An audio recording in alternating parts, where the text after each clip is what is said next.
Hello, everyone. Like that first screen that I sort of scooted by said, this is the end of DmC Devil May Cry. It's the end, and I messed up. It's incredibly long, kind of ridiculous title. Or as I like to call it, Dark Magic Curtain, as we close the curtain on this. I'm into it. Wow, not bad. That was not bad. Surprisingly smooth.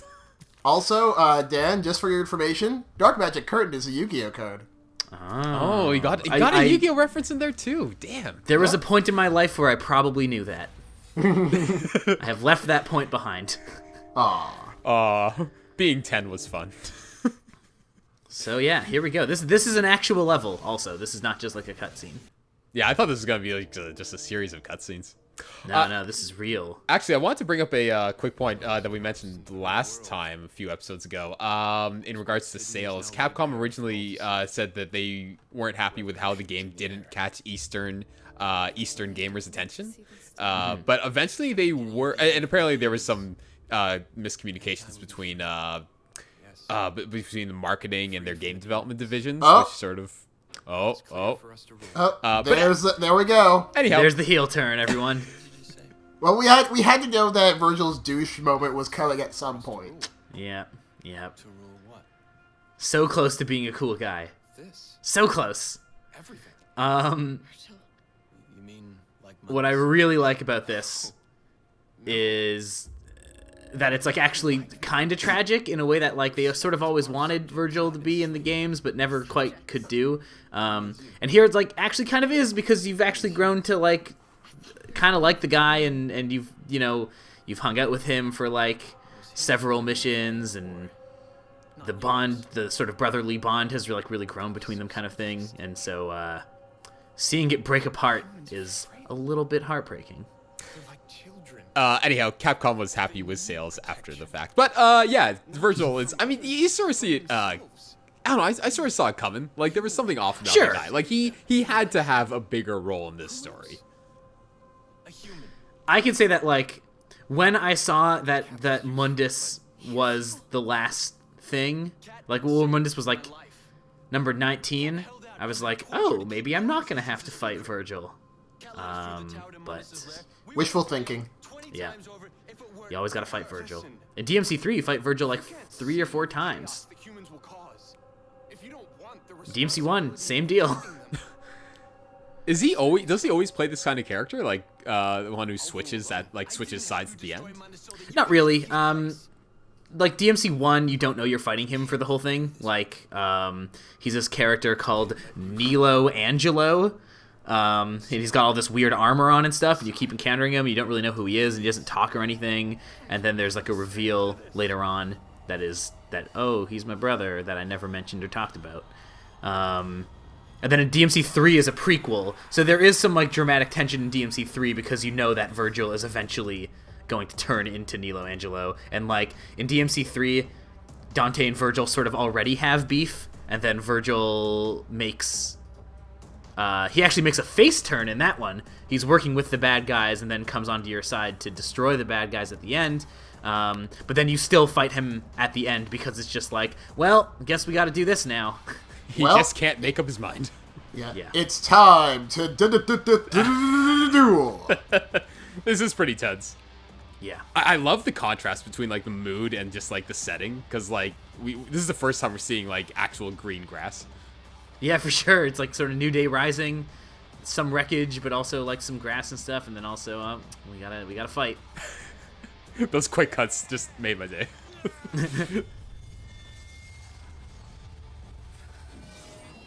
Oh snap! Oh, we just got that grass. God damn it! Yeah. So this is a super cool boss fight. I really dig this boss fight a lot because it's really fast. And you're fighting a character who actually has like comparable skills and can sort of dance around you and that sort of thing. Similar to how the guy with like the 2 swords sort of feels more like a guy who's like equal to you. This is kind of like that, but even more. Yeah. You thought the final boss was Mundus, but it was me, Virgil. Yeah, it was him all along. So yeah, there's a lot of like jumping around in this, a lot of like countering each other and that sort of stuff. It's pretty cool. I do pretty well in this boss fight, mostly because I had sort of messed up a couple run-throughs of this already, so I was pretty good at dealing with the patterns. Yeah. It's sort of like, I mean, like, this is sort of like fighting your foil. This is... For sure. Yeah. Yeah. I want to see how, like, similar, I guess, this is to, like, say, the movesets in Marvel 3. Well, I think in Marvel 3, at least for Virgil, I forget, are they using his, like, this model of him? Or No, the classic. Okay, they're using his DmC 3 one as well. Yeah, but, I mean, like, this actually is a bit similar, like, even those swords. Yeah, I mean, this is a very similar moveset to what he has in DmC 3, actually. Like, the dive kick, the swords, sort of the ability to, like, do those, like, weird portals that he can sort of open with his main sword. Yeah. Which he does in this game a little bit. Does he do maximum Virgil? I don't know what that is. You know, like that, oh, he has the teleports. Like, you know, he's like got all that, these kind that of super that super move that he has where he just, like, puts all those, like, swords, those sword slashes on the screen. I don't think he does that in this game. Wait, maybe he does. I think this actually might be it. Yeah, there you go. Yeah, that's it. Well, That's it. sort of. Yeah. Similar idea. Yeah. And I hate to make another Yu-Gi-Oh! Reference, but I always called, like, even in Marvel 3 and like, what I've seen of DmC 3, I've always called, like, those swords that he just summons, like, the swords of Revealing Light. You said you hate to make another Yu-Gi-Oh! Reference. I don't believe you, Jordan. I know Dan hates it. That is true. I really like how, like, they have those little quick quips, like, in between the fight. Moving on to the next section. Like, it makes it really personal. Yeah, for sure. Makes it super personal. It's really good. I mean, it's like one of those things where it's sort of like Mundus is like a bit of a bummer, but like I'm glad that the actual last boss fight is actually really good. Like, it's maybe not the flashiest one, but it is like an actually good boss fight. This is a super interesting thing. So he has his clone that he can summon, and actually that plays into how you have to beat this boss. No! Notice that, like, hitting the clone gives me like Devil Trigger power ups. Oh, that's interesting. So we'll see near the end of this. So actually, we can see that Virgil's actually healing throughout all of this. He is. So this is a super interesting. You have to sort of puzzle this out a little bit in a way that when I first played this, I think I played this boss fight. And I played one run of this boss fight for like half an hour, just like not knowing how to finish the thing. I kind of messed it up here, but what you're supposed to do is that, like, pretty much the clone, like, protects him from all damage. So what you have to do is you have to wait till Virgil is on the ground and then do Devil Trigger, which sends the clone up but keeps Virgil on the ground, and you can hit, like, actual real Virgil. Oh, and that finishes him off. It's, like, pretty interesting, if a little bit, like, it kind of comes out of nowhere. Like, it's the kind of thing you're not really used to thinking about, and it just sort of pops in there at the final boss. But once you figure it out, it's like a very neat way to finish off the fight. Do you have to beat both of them at the same time, or does the clone even have, like, a health bar? No, the clone doesn't have a health bar. The clone is there mostly just to give you Devil Trigger so that you can pull off that move. Yeah, I'm really digging this fight. Yeah, it's super cool. Yeah, you're just wailing on this guy. And it's interesting how it makes you utilize both your long range and close combat attacks, because that's sort of what this game has been about. Yeah. So you can see he's just, like, parrying me at all times here. Like, he's just on the ground sort of healing. So now, finally, I got the parry on him. I'm going to get that Devil Trigger. I don't know if I'm going to get enough on this run. I don't think I am. This reminds me kind of like the Jetstream Dan fight in Metal Gear Rising. Oh, I've been meaning to play that. I've actually been thinking about recording that for the channel. That's a really good game. I like that game a whole lot. Yeah, I've heard good things about it. It's very cool. It's a very interesting take on this sort of character action stuff. So yeah, this is not... Much as I knew his patterns pretty well, I think at this point I still hadn't quite remembered what I had to do to finish him. Like, I knew it had something to do with Devil Trigger, but didn't exactly know. But I think it'll be coming up soon. Wonder where Kat's hiding. Yeah, she's just, she's behind a wall or something. She's on the social media, too. Yeah. It's a crazy fight going on. Two demons fighting each other on a bridge. Viral video. Yeah. Hashtag Nephilim. Yeah. Okay, yeah, there we go. So, yeah. use the devil trigger to get the thing out, and then that leaves him open. And that's how you land the final blow. Well, if this is anything like old time DMC, I'm sure like that one sword stab is not going to do anything, because like old time Dante could take like stabs, like sword stabs, like a champ.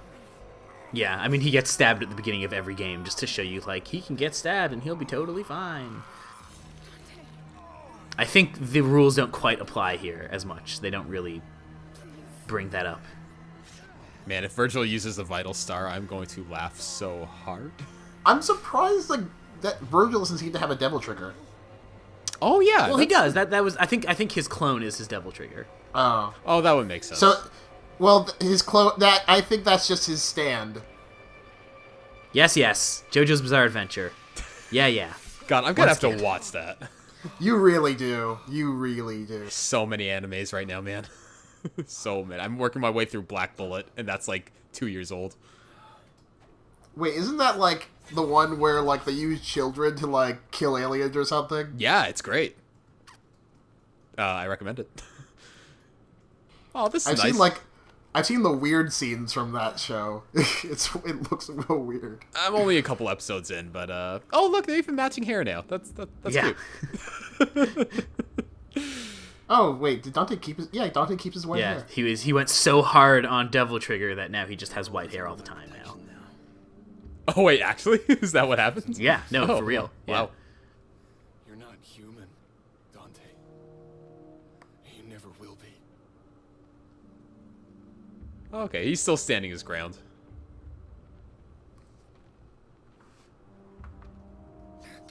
Yeah. The begrudging rivalry. Yeah.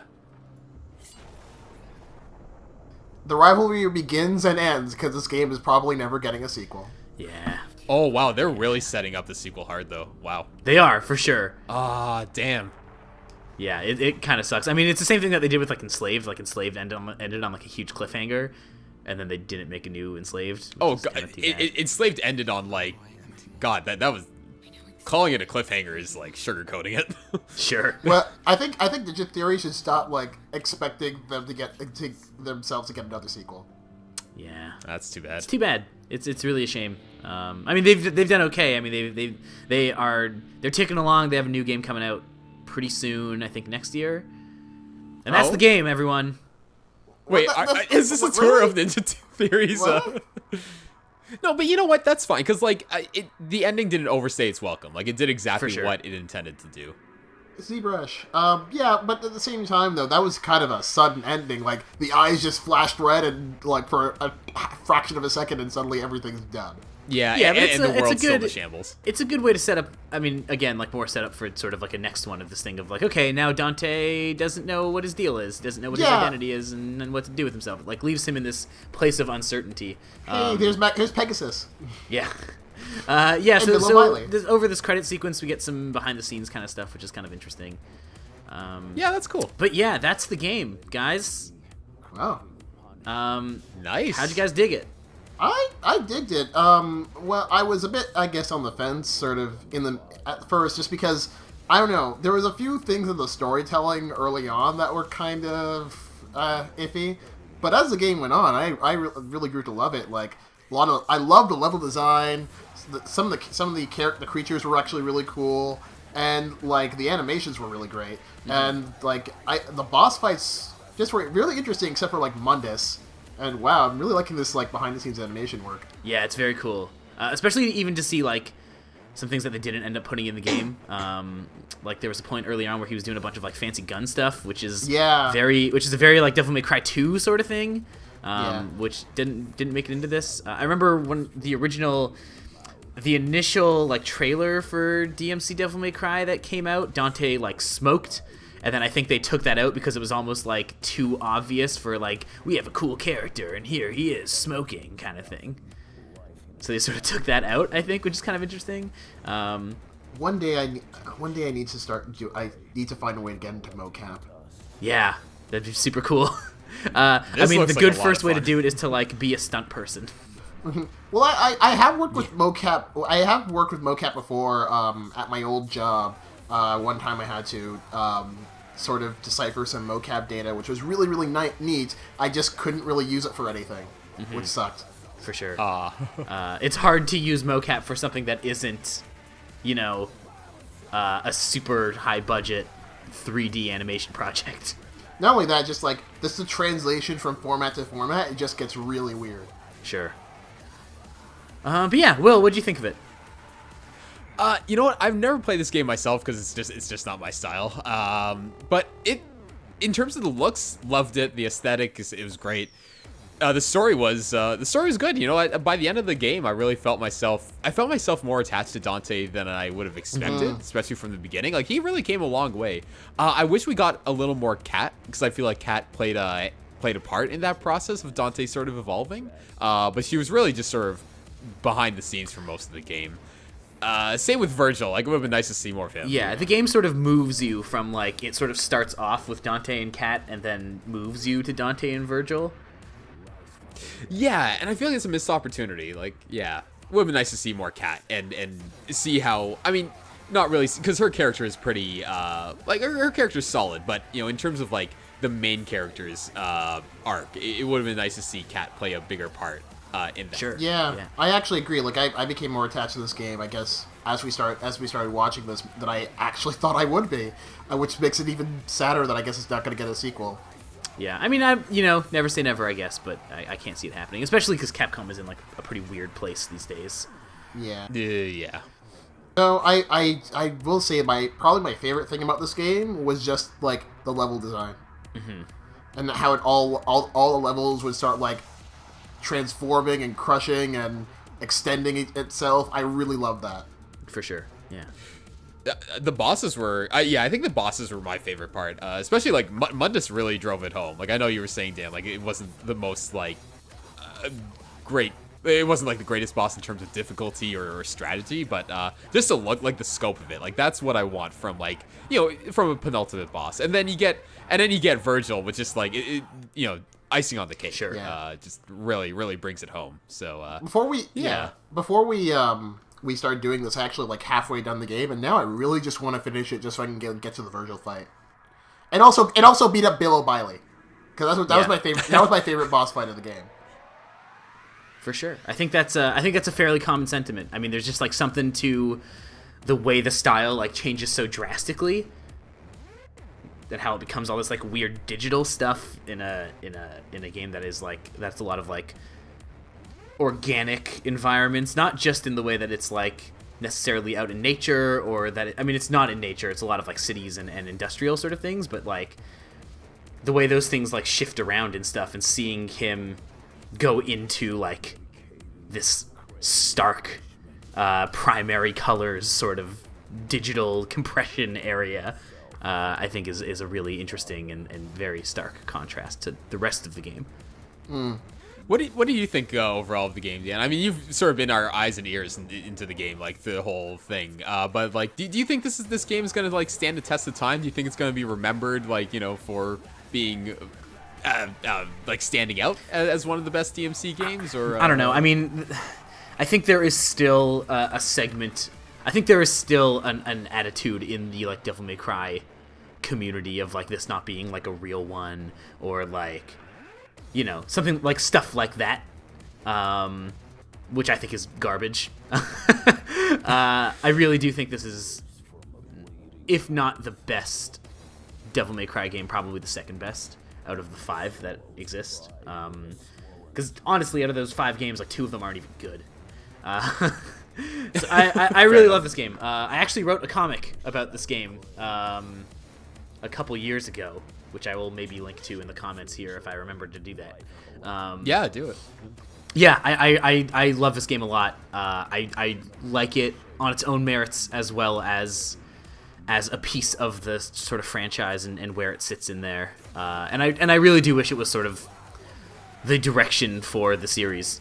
I wish Ninja Theory got more time to work on it and perfect it. Yeah, I was really interested in the story by the end of this game. Like, man, yeah, I really want a wish second Ninja game Theory now. almost had, like, some self-awareness there of this thing of, like, all right, we're probably not going to get a sequel. Let's, like, make sure we tell a complete story in our actual games, which, like, they do a pretty good job of in this one. Definitely a better job of than Enslaved, but I would like one that just didn't even have sequel hooks at all, and just like told a complete start to finish kind of story. Or make like a side series or something, you know, like a cut, like, you know, I'm thinking like not even like a game, but like, you know, just like a movie to wrap it up, but like just like something online. You guys know what I'm trying to say? Well, something that they could do, which would be really interesting, is if they made like a comic series, like a mini series. Yeah, that would totally something work, like that. It's interesting to have a Devil May Cry game that's like, oh, actually, one of the things I really like about this game is like the characters and storytelling are great, which is like very, very rare for these games. Yeah, I have to give this game a thumbs up. I didn't think I would like it, but I really liked watching it. Now I really want to play it. Yeah, they really drove home the character relationships at the end of the game. Like, these last 2 parts alone just really did it in for me. Yeah, I love the way they do it.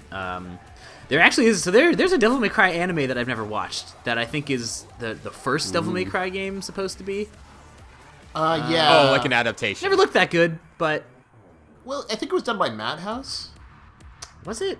I feel like it was the same company that does Hellsing, which maybe is Madhouse. Which I think is Madhouse. Okay, yeah. I could be totally wrong. Yeah, it's definitely got that art style to it. Oh, it looks pretty... I mean, the art style looks pretty cool. Yeah, I mean, it looks like some anime-ass anime, you know? Yeah, exactly. Though I have seen, like, most of my exposure to DMC has been, like, Project Cross Zone and Marvel vs. Capcom, but, like, I don't know. Dante's voice in Japanese just sounds weird, because it just sounds like he's trying way too hard to be cool by speaking a bunch of English words you can't really pronounce. I've never actually heard his Japanese voice, ever. He says he throws English all over the place. Sure. English, I should say. Yeah. So, as you can see, we still get upgrade points because the idea is you're going to roll into New Game Plus, which you can see here. New modes. So, Son of Sparta is the difficulty mode that I replayed the game on, and you also unlock like skins for Dante as you beat difficulties and do that sort of thing. So I actually played all of Son of Sparta with white hair Dante, which was very strange. What happened in the beginning when he got that mop and he's like not in a million years then? Yeah, they go back on it. That's the thing, right? Is that like this is really the prequel for Dante's hair. Just what I've always wanted. Right. Yeah. Well, I think are we done? I think we're done. Thanks for watching, everyone. We'll be Yeah. back with more game playing. I don't know. Is that it? Yeah. I guess so. Yeah, sure.